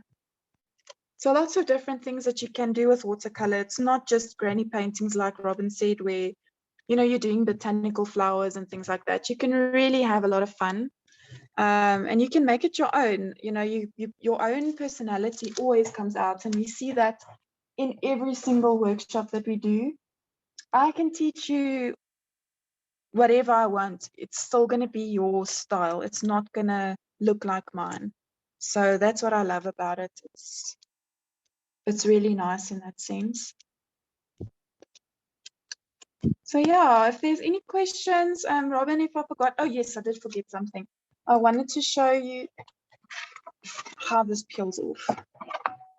Okay, so this is the masking tape. As you can see, that section is completely white. So this, you just rub on it and it comes off. And your masked area is completely white. So masking tape, masking fluid, like I said, you get masking pens and all sorts of things these days. But I'm not too familiar with that because I don't use it quite often. But you guys are welcome to have a look and see maybe there's something like that that you'd like to use. And yeah. So any demonstration-wise questions before I go back to my face? I think no. Because I just want to show you, a lot of times people assume you have to be able to draw. That if you're going to paint something like that boot painting that I showed you, which is very nice. Yeah, so this one is the painting I showed you earlier. So people say, oh, but I can't draw. So these are templates. So we send you templates if you do a workshop, but you could print anything you like off the internet. So say you find something, it's a leaf or a whatever, and you think, oh, I'd really like to paint that, and print it out. So this is just a normal, this is printed off a normal printer, to transfer that onto your paper, because people often get confused about how do you get this onto, okay, this is smaller, but how do you make that happen? So I just want to show you quickly because it's actually really easy.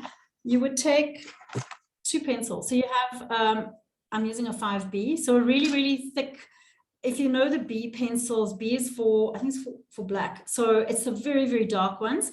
You actually take your picture, your printed ones, you turn it over, and then you best just hold it up on a window so you can see the black showing. So you can kind of see the lines showing there. So you would go all over your, I'm doing it up in the air here. You would just color over your lines, kind of like that, okay? Nice and rough all over. Then what you do is you take your printout and you turn it over onto your watercolor paper. Then you take a harder pencil. So I'm using a 5H, but you can just take a normal, even a clutch pencil is fine. And you draw over your black line. So every black line that you've got on here, you draw over that. And before you do the whole picture, just check that it's actually transferring on. As you draw over this graphite that's on here, it transfers kind of like old-fashioned carbon paper. And then you've got your picture onto your page. So don't feel intimidated. Now you want to paint something, you see a nice, just print it and put it on there. It's fine. Especially if it's something ordinary like a leaf, you know, you don't want to be stealing people's designs, obviously, but, you know, if you just want to do a whatever, or, you know, certain shapes, or you want to do a cute thing for your kids or something, don't be afraid to do that. And you're starting with a really light pencil, and that doesn't, okay, obviously if you press hard, you're gouging into your paper, but it's a very light, easy way of getting your pencil lines onto your paper. And if you want, you can draw over them again, or you can just paint straight over. So that's a nice little tip. Okay. Yeah. So with all of the workshops, we'll give you templates, so you don't have to worry about having a drawing skill. That's not the point of what we're teaching. I mean, if I have to teach you how to draw something as well as how to paint it, I think your brain would explode. It's too much in one day. So we just trace and then we paint. And our stuff's all normally easy. Okay, so if there's no questions, then I think we can end there. So it has gone quite a little bit over time. Well, quite a bit over time. Okay, so thanks for joining us. Oh no, that's it's still not as overtime as most of my classes. Okay, guys, thanks so much. And I will put this on YouTube and then you can watch it anytime. Okay, thanks so much. Bye. Oh, that's the next class. We're doing that one just now. I'm very excited about that one. So. Okay, thanks everyone. Bye. Thanks. Bye. Bye. Thank you. Just got to stop recording.